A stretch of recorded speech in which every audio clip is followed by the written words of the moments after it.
Okay, so now that you know how to make your Nespresso machine run hotter, now let's do a caramel macchiato from Starbucks. I get the Torani vanilla syrup. If you want to make it skinny, you could get the Skinny Girl syrup. I got these cups many years ago, but now Costco sells similar. These keep your coffee or latte nice and hot. You start with a teaspoon of vanilla syrup or your Skinny Girl syrup on the bottom of your latte. So we're gonna do, I'm to the point now that I could eyeball it. That's about a teaspoon. See? Gotta put a pod in. So press the top button. So pretty much a caramel macchiato with vanilla syrup on top, on the bottom. Caramel syrup design on the top.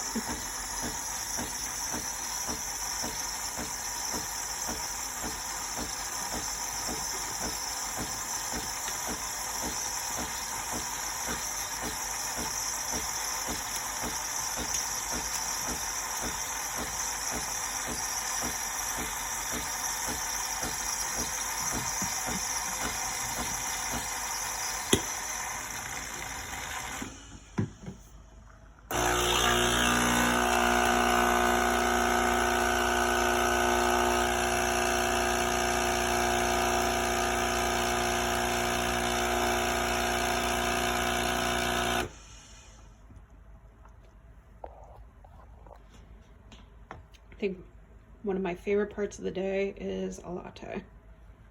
Okay, so now the latte part is there. You can do any design you want. I usually do the swirl. Trying to video and do the swirl at the same time is a little difficult. Let's see if I could get it. So it's not as pretty as I usually make it, but you get the gist. But here is caramel macchiato in your Nespresso machine.